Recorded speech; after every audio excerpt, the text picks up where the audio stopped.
Selamat pagi, berjumpa kembali lagi bersama saya Vincenzius Jemali dari SMK Elanus Ruteng, calon guru penggerak angkatan 10 Kabupaten Manggarai, Provinsi Nusa Tenggara Timur. Kali ini saya tidak sendiri bersama Pak Tito.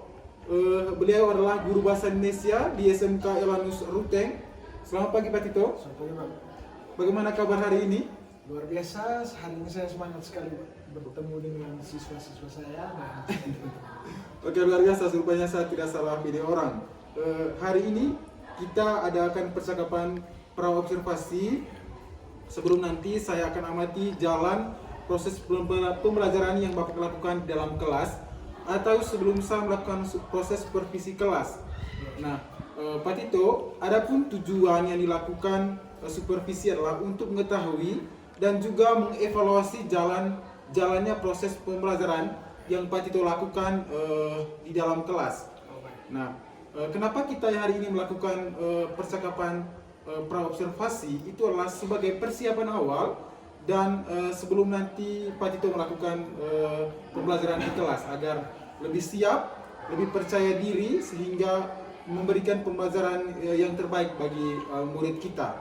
Nah, nanti pada pra-observasi ini Pak Tito, ada beberapa pertanyaan yang saya sampaikan kepada Pak Tito. Nah, yang berkaitan dengan tujuan. Kira-kira apa pembelajaran, apa tujuan dari pembelajaran yang Pak Tito lakukan hari ini? sesuai dengan RPP yang saya buat, Pak, ada beberapa tujuan pembelajaran yang saya ambil. Di antaranya ada 3. Yang pertama itu memahami informasi pada teks laporan dan menilai akurasi serta kualitas data dalam laporan hasil observasi menggunakan informasi pada teks eksplanasi sebagai pembanding. Kemudian yang kedua, Pak, itu siswa dapat menulis informasi dalam bentuk laporan hasil observasi secara logis dan etis. Dan yang terakhir, siswa bisa mempresentasikan laporan hasil observasi. Oke, terima kasih Pak Tito ya. Kalau saya tidak salah dengar bahwa di pembelajaran yang Pak Tito bawakan pada hari ini adalah ada 3 tujuan pembelajaran. Rupanya tadi materinya terkait dengan observasi juga Pak Tito ya. Luar biasa sekali. Jadi macam ada kesinambungan antara yang saya lakukan hari ini dengan materinya Pak Tito. Jadi kira-kira kalau seperti itu Pak Tito, dari 3 tujuan pembelajaran tadi yang Pak Tito sampaikan bahwa ada 3 pembelajaran yang harus dicapai. Nah, kira-kira bagaimana atau dengan bagaimana dengan area pengembangan yang ingin Pak Tito capai dalam melakukan dari 3 tujuan pembelajaran tadi? Dari 3 tujuan tadi, Pak, saya buat 2 area pengembangan. Di antaranya adalah bagian ilmu pengetahuan dan juga keterampilan. Bagian ilmu pengetahuan tentu saja mereka dapat menerima informasi tentang teks laporan hasil observasi. Lalu kemudian bagian keterampilannya yaitu bagian presentasi atau mereka membuat teks laporan hasil observasi. Berarti ada pengembangannya, rupanya ada 2 ya Pak Tito ya. Ada pengetahuan dan ada keterampilan. Kalau seperti itu Pak Tito, kira-kira Pak Tito pada saat melakukan pembelajaran di kelas tadi sudah ada tujuan pembelajaran, lalu kira-kira metode apa yang Pak Tito gunakan dalam pembelajaran kali ini? Dalam pembelajaran mengenai teks laporan hasil observasi itu saya menggunakan metode blended learning dari model pembelajaran dengan menggunakan project based learning. Berarti Pak Tito menggunakan problem based learning ya Pak Tito ya, berbasis masalah kalau seperti itu ya Pak Tito. Nah, kira-kira yang diterapkan untuk menerapkan dari metode itu pasti Pak Tito sudah menyiapkan atau menyediakan media pembelajaran yang Pak Tito gunakan dalam pembelajaran kali ini. Kalau boleh tahu Pak, kira-kira media pembelajaran apa yang Bapak gunakan dalam pembelajaran kali ini?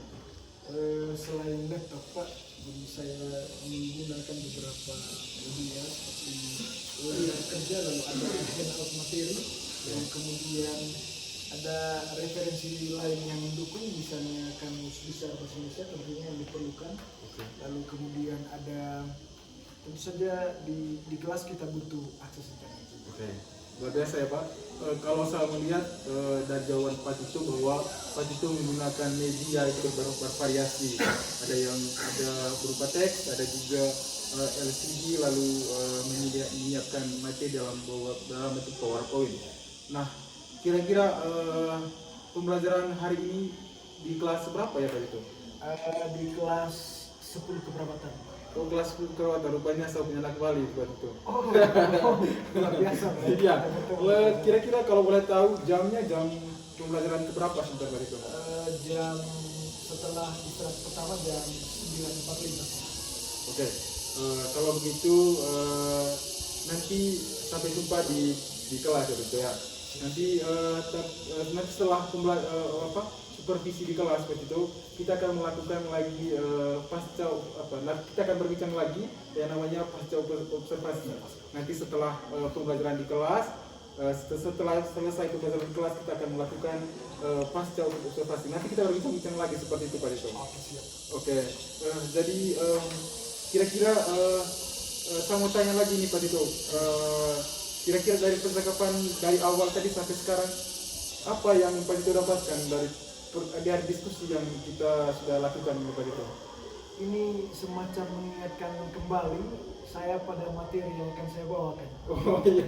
Jadi semacam Pak itu memberikan pemantik itu supaya saya lebih siap untuk membawakan materi. Karena saya harus baca kembali RPP. Siap.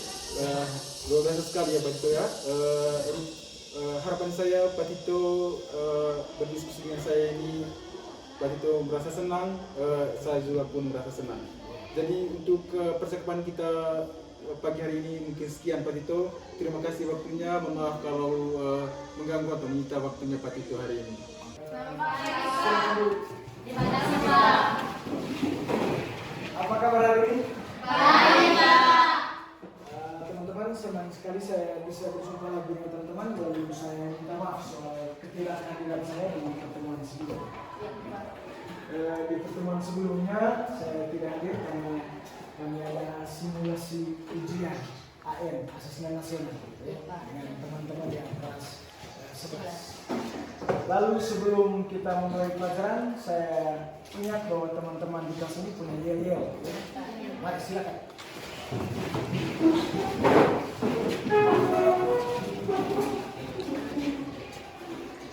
Mas Prapat, selamat pagi. Selalu semangat pagi. Salam satu hati. Yes, yes, yes. Mas Prapat pada sorenya? Ini dia. Tolek kiri. Ha. Tolek kanan. Ha. Tunjuk gigi. Hi. Tertawa. Ha. Terima kasih. Kamu punya kelas ini paling semangat sudah. Sepanjang sejarah pendidikan dunia kamu punya kelas paling semangat. Dan teman-teman, kita masih berbicara soal hasil observasi. Jadi supaya teman-teman merasa diri keren sedikit, kenapa teman-teman harus belajar teks hasil observasi? Jadi saya jelaskan sebelumnya bahwa observasi bukan hanya sekedar kegiatan pembelajaran. Dalam praktiknya nanti ada banyak sekali hal yang menggunakan observasi.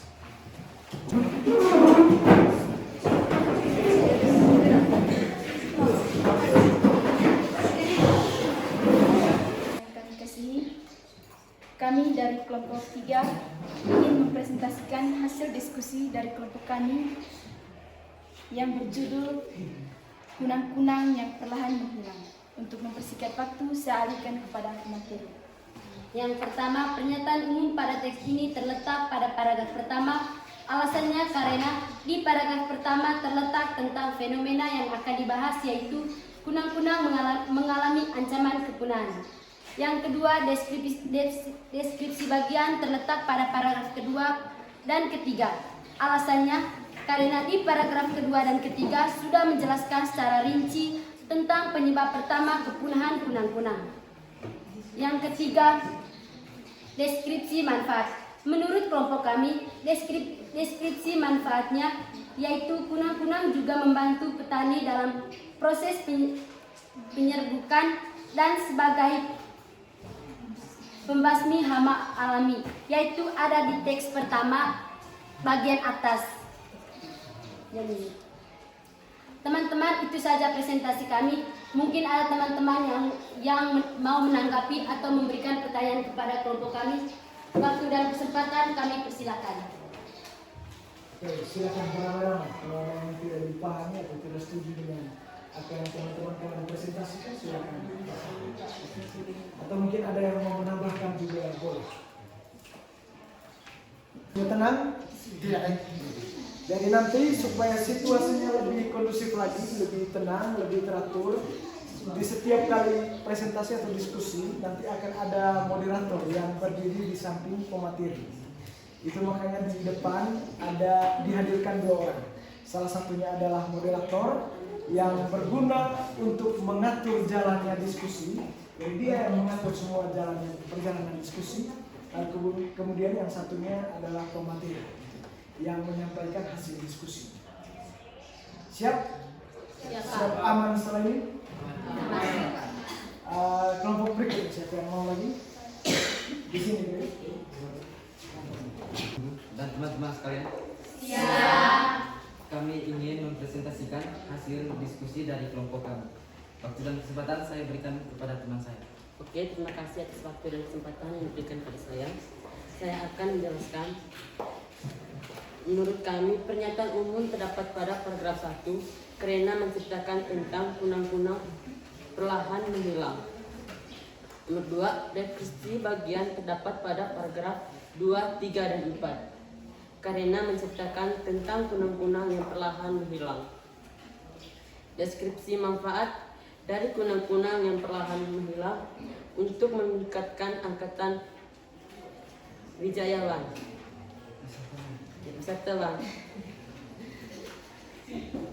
Mungkin dari teman-teman ada yang mau bertanya. Waktu dan kesempatan saya berikan kepada Nata. Kami ingin menambahkan jawaban dari teman kelompok 5 yaitu di deskripsi manfaat. Kami hanya ingin menambahkan sedikit yaitu kunang-kunang juga membantu petani dalam proses penyerbukan dan sebagai pembasmi hama alami.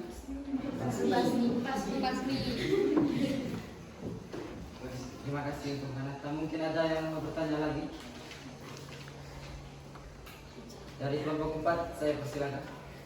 Baik, terima kasih atas kesempatan yang telah diberikan kepada kelompok kami. Saya akan bertanya paragraf keempat. Coba kalian jelaskan deskripsi bagian dari paragraf keempat. Deskripsi bagian paragraf keempat. Iya.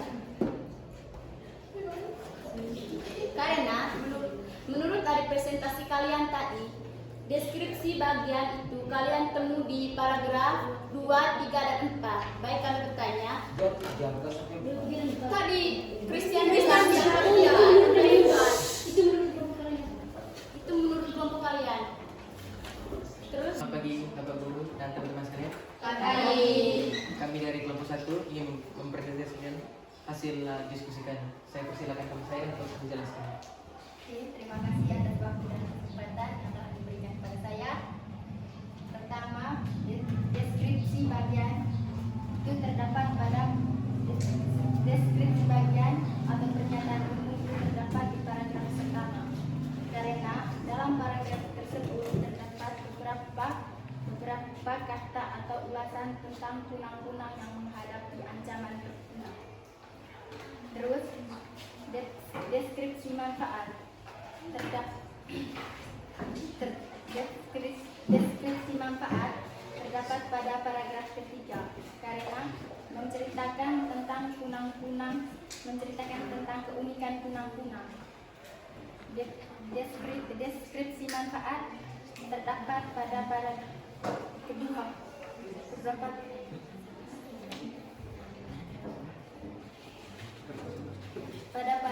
terdapat pada paragraf ke-7 Karena ia berperan dalam penurunan populasi. populasi udara. Karena kunang-kunang berperan sebagai penyerbukan dan menurun populasi pada populasi udara. Baik teman-teman, sekian dari diskusi kami. Mungkin ada teman-teman yang mau Satu-satu. Kami mempersilahkan kelompoknya Nafta untuk bertanya. Apakah deskripsi bagian hanya terletak pada paragraf ketiga? Yaitu menurut kelompoknya kami, deskripsi bagian hanya terletak pada paragraf ketiga. Tapi menurut kami, deskripsi bagian juga terletak pada paragraf kedua. Karena alasannya, di paragraf kedua juga menjelaskan secara rinci tentang apa penyebab kunang-kunang, apa penyebab kepunahan kunang-kunang. Ya, itu kan menurut kelompoknya kami. Tapi menurut kelompoknya kami itu ada di paragraf ketiga. Kita masing-masing kelompok kan beda pemikiran dan beda cara kerja. Itu menurut kami. Tapi ini kan diskusi bersama. Kami hanya ingin menambahkan kalau di paragraf kedua juga termasuk deskripsi bagian. Coba kalian membaca lagi di paragraf kedua. itu. Jadi dari jawaban Nafta, itu adalah tanggapan. Oke, bukan pertanyaan. Itu tanggapan dari kalian. Dari menurut kelompok kami, Menurut kelompok kami.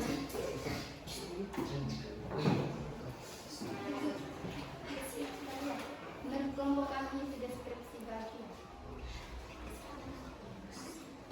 baik, waktu dan kesempatan.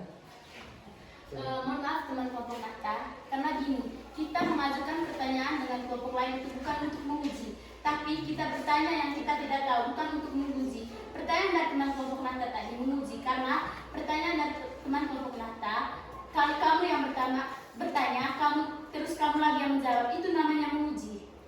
Kalau menguji kami oke, Ini bukan ini Terima kasih kepada kelompok Iman, kelompok terakhir dalam diskusi kita yang melakukan presentasi. Jadi kita kembali ke teks.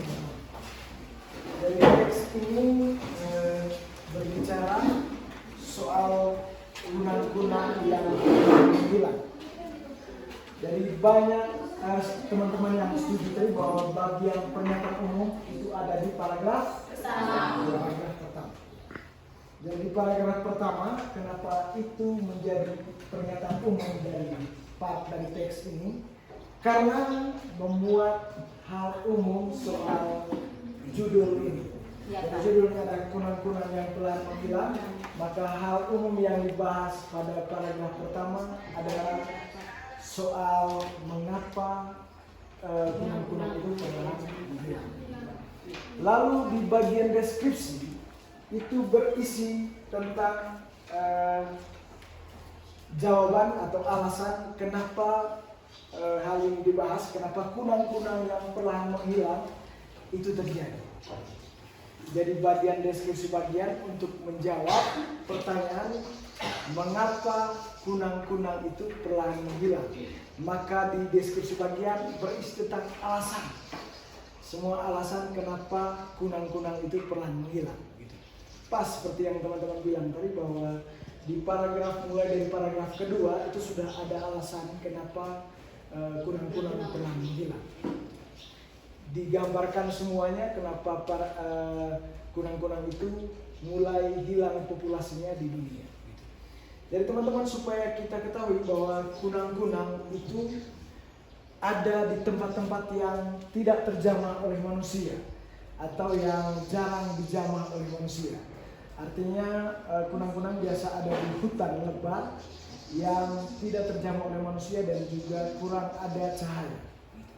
Kalau mulai ada cahaya masuk atau sudah mulai ada populasi cahaya, maka kunang-kunang akan perlahan menghilang. Populasi cahaya yang dimaksudkan, polusi cahaya yang dimaksudkan adalah adanya cahaya pada malam hari. Jadi kunang-kunang hidup di alam yang tidak terjamah oleh manusia, maka keadaan alamnya biasanya normal. Jadi siang hari terang dan malam hari gelap. Lalu kemudian ketika manusia masuk, maka akan ada cahaya yang masuk ke situ. Karena manusia biasanya menciptakan cahaya. Jadi mereka mulai pasang listrik di situ, maka kunang-kunang perlahan menghilang. Dulu di zamannya kami, di Ruteng bahkan itu masih ada kunang-kunang. Jadi pernah di Ruteng anak-anak itu main malam-malam ketika ada kunang-kunang, mereka mengejar kunang-kunang. Tetapi perlahan mulai menghilang karena di Ruteng malam hari sudah bercahaya. Jadi di mana-mana sudah diterangi oleh lampu. Bahkan untuk menunjukkan nama satu rumah saja atau nama satu toko itu pakai lampu sekarang. Jadi ada nama toko misalnya Toko Delta, itu lampu sudah tersedia di situ sehingga bisa menerangi nama Toko Delta pada malam hari. Sehingga dengan demikian terjadi populasi atau pencemaran cahaya di dunia sehingga populasi kunang-kunang berkurang. Dan di seluruh teks ini mulai dari paragraf kedua sampai dengan paragraf terakhir itu berisi soal alasan kenapa kunang-kunang hilang. Lalu deskripsi bagiannya, deskripsi manfaatnya itu di bagian mana? Di teks ini teman-teman, deskripsi manfaatnya itu tidak ada. Karena tidak dijelaskan kegunaan kunang-kunang bagi manusia. Makanya deskripsi manfaat pada teks ini, deskripsi manfaat pada teks observasi ini, laporan hasil observasi ini tidak ada. Dan nanti setelah baca teks ini baru kita mengetahui kira-kira apa manfaat dari kunang-kunang. Jadi teman-teman, setelah kita baca teks ini kita paham bahwa kunang-kunang sebenarnya bermanfaat sebagai penghias. Bisa jadi salah satu hewan yang menghiasi kegelapan malam. Jadi di malam yang gelap mereka menghasilkan cahaya yang begitu indah sehingga mereka disebut sebagai hewan penghias. Lalu kemudian kunang-kunang juga menunjukkan bahwa tempat itu belum terjamah oleh manusia atau belum terkena polusi udara. Itu fungsi dari kunang-kunang. Jadi ketika kita melihat kunang-kunang nanti, maka kita akan mengetahui bahwa tempat itu belum terjamah oleh manusia atau udaranya masih murni. Biasanya kalau mulai ada manusia di satu tempat, lingkungan mulai dirusak. Mulai dari tadi bangun lahan perkebunan, lalu lahan pariwisata, lalu tempat yang asli mulai dihilangkan. Jadi tempat-tempat yang asli oleh manusia mulai dirusak atau mulai dihilangkan atau dipretel. Tahu pretel? Misalnya kamar kosnya kamu, itu kamu tempel poster di sini, tempel poster di sini supaya kelihatan bagus. Jadi menurut manusia apa yang mereka buat bagus, tetapi belum tentu menurut hewan atau makhluk hidup lain, termasuk kunang-kunang tadi. Sudah bisa dipahami soal struktur dari teks yang ada di sini, teks kunang-kunang ini. Sudah Pak. Sudah. Dan teman-teman, kalau kita sudah paham soal struktur dari teks laporan hasil observasi, berikutnya untuk menutup semua kegiatan pada pelajaran tentang laporan hasil observasi, kita akan buat satu proyek. Jadi proyeknya ini teman-teman.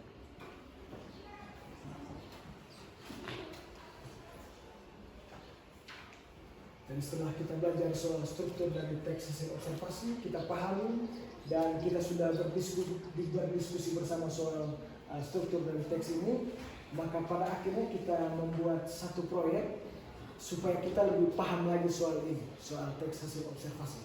Dan nanti teman-teman sekali lagi ketika turun praktek, teman-teman nanti pulang dari tempat praktek akan buat lagi teks laporan hasil observasi.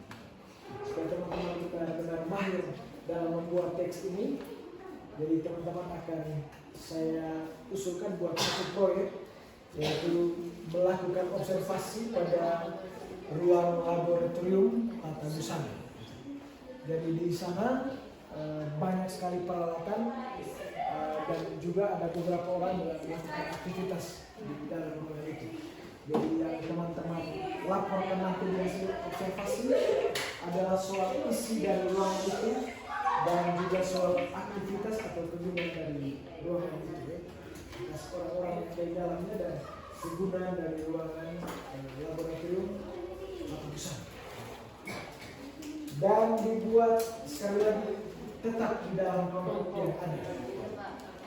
Atau mau ada yang mau mengubah kelompoknya? Tidak Pak.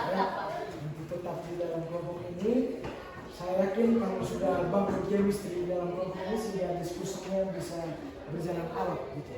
Dan sudah ada kerjasama di dalam kelompok. Saya lihat gitu. Ya. Bagaimana selama ini kerjasamanya bagus tuh? Ketika diskusi. Kalau begitu tetap dalam kelompok. Nanti setelah melakukan observasi terhadap ruang laboratorium tata usaha, laporan hasil observasinya juga akan didiskusikan lagi di pertemuan berikutnya. Siap? Siap. Kalau begitu teman-teman, saya mengucapkan terima kasih banyak atas perhatiannya teman-teman dan juga atas waktu yang diberikan kepada saya dalam mengarungi les bahasa Indonesia. Siap, sampai bertemu minggu depan. Siap.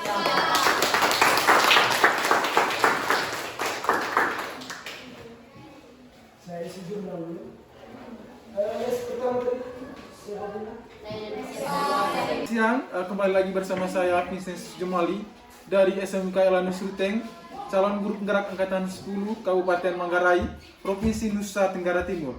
Pada siang ini saya tidak sendiri, bersama rekan saya Pak Tito. Bagaimana kabarnya Pak Tito siang ini? Alhamdulillah baik. Oke, tadi kita sudah melakukan supervisi kelas ya Pak Tito ya. Seperti yang saya sudah bilang di percakapan pra-observasi bahwa setelah kita melakukan supervisi kelas, maka akan ada lagi diskusi pasca observasi. Nah, pada pasca observasi ini saya akan mengajukan beberapa pertanyaan kepada Pak Tito untuk yang berkaitan dengan supervisi kelas tadi. Oke, kita langsung saja Pak Tito ya. Kira-kira setelah saya masuk ke kelas, lalu Pak Tito mengajar, lalu saya mengamati Pak Tito mengajar, kira-kira bagaimana perasaannya Pak Tito setelah melakukan pembelajaran di kelas dan di supervisi seperti itu? Saya merasa bahwa situasi kelas lebih kondusif gitu. Jadi ditemani oleh pendamping seperti guru lain atau calon guru penggerak, menurut saya itu menambah motivasi saya supaya kelas lebih tercipta kondusif. Oke. Saya kira begitu. Oke, luar biasa. Tentu perasaannya senang ya Pak Tito? Senang sekali. Oke, luar biasa. Karena perasaannya Pak Tito senang, saya juga pun ikut senang. Lalu Pak Tito, kalau saya melihatnya tadi bahwa pembelajaran yang dilakukan oleh Pak Tito itu sudah sangat luar biasa dan sudah sangat bagus sekali. Saya mengajukan pertanyaan yang kedua kepada Pak Tito. Kira-kira area pengembangan atau langkah-langkah atau tahapan yang sudah dilakukan Pak Tito itu menurut Pak Tito itu sudah tercapai atau belum dari pembelajaran tadi? Oh baik, seperti yang sudah saya jelaskan di awal tadi bahwa ada dua area pengembangan Bapak. Ya. Jadi area pengetahuan dan juga area keterampilan. Di bagian pengetahuan menurut saya mereka sudah bagus sekali Pak, karena mereka sudah paham soal struktur dari teks yang saya ajarkan, yaitu teks laporan hasil observasi. Kemudian menurut saya bagian keterampilan yang akan dikembangkan pada akhir karena akan menjadi proyek. Dan mereka akan buat satu teks laporan hasil observasi di akhir pembelajaran ini sebagai sebuah proyek. Luar biasa sekali Pak Tito ya. Kalau saya melihat bahwa dari penjelasan Pak Tito merasa bahwa area pengembangan itu sudah berhasil tercapai. Kalau seperti itu pada pengetahuan maupun keterampilan. Itu sangat luar biasa sekali Pak Tito. Kira-kira dalam pembelajaran tadi, apakah Pak Tito mengalami kendala atau apa kekurangan dari pembelajaran yang Pak Tito barusan buat tadi? Ya Pak, seperti yang saya jelaskan di awal sebelum kita melakukan observasi bersama di kelas tadi Pak. Jadi saya menggunakan project basic learning. Jadi siswa saya tuntut untuk membuat satu proyek lalu didiskusikan bersama. Jadi kekurangan dari sebuah proses diskusi adalah ada banyak sekali siswa yang belum tahu bagaimana sebenarnya proses diskusi yang awal. Gitu. Itu menurut saya. Lalu kemudian ini mungkin akan jadi satu PR untuk saya, lalu akan diperbaiki pada pertemuan berikutnya sehingga mereka bisa diberi paham soal bagaimana berdiskusi yang baik. Oke, luar biasa sekali Pak Tito ya. Pak Tito menemukan kekurangan dan kendala dari pembelajaran tadi. Lalu kira-kira menurut Pak Tito dari kendala yang barusan Pak Tito temukan tadi, kira-kira apa langkah selanjutnya yang Pak Tito buat untuk mencari solusi dari kendala yang barusan Pak Tito temukan tadi? Saya kira mengganti model pembelajaran itu bukan sebuah solusi, tetapi memperbaiki model pembelajaran itu menurut saya solusi yang baik. Maksudnya saya jelaskan kepada mereka bagaimana proses diskusi yang baik sehingga model pembelajaran yang tetap saya gunakan di kemudian hari nanti bisa diperbaiki dalam perjalanan waktu. Oke, luar biasa sekali Pak Tito ya. Pak Tito akan memperbaiki. Kira-kira kapan Pak Tito ini melakukan perbaikan supaya diskusinya itu berjalan dengan lancar dan seperti itu? Saya kira di pertemuan berikutnya di pertemuan berarti minggu depan ya Pak Tito? Minggu depan. Oke, luar biasa. Jadi saya menunggu realisasi yang direncanakan oleh Pak Tito ya. Oke, siap. Bahwa minggu depan akan melakukan perbaikan dari kekurangan-kekurangan yang ada tadi. Oke, Pak Tito sangat luar biasa sekali. Tentu saya senang sekali bisa berbincang dengan Pak Tito.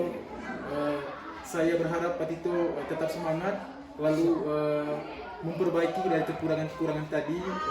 Bahwa saya mau berkata dengan Pak Tito bahwa kekurangan yang ada dalam diri kita sendiri itu yang mencari solusi yang ada di diri kita sendiri.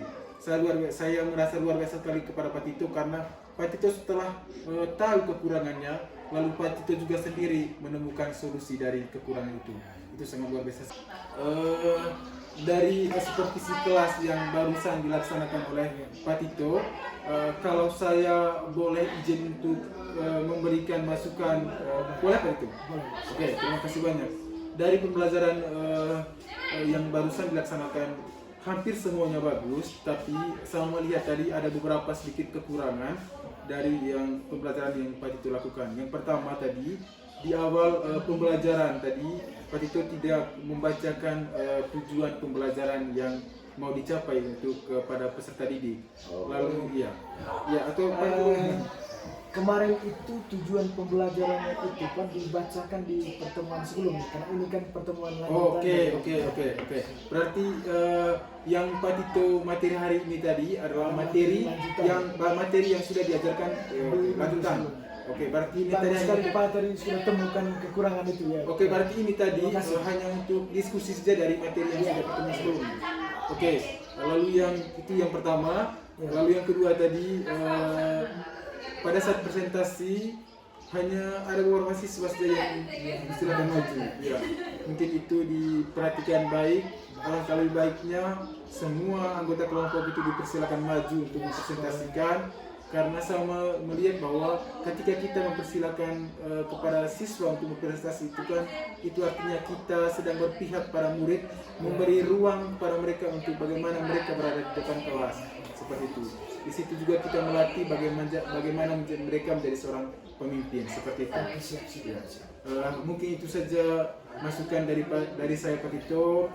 Kalau masukan ini tidak berkenan, itu mohon dimaafkan. Baik, selamat siang. Terima kasih Pak Tito.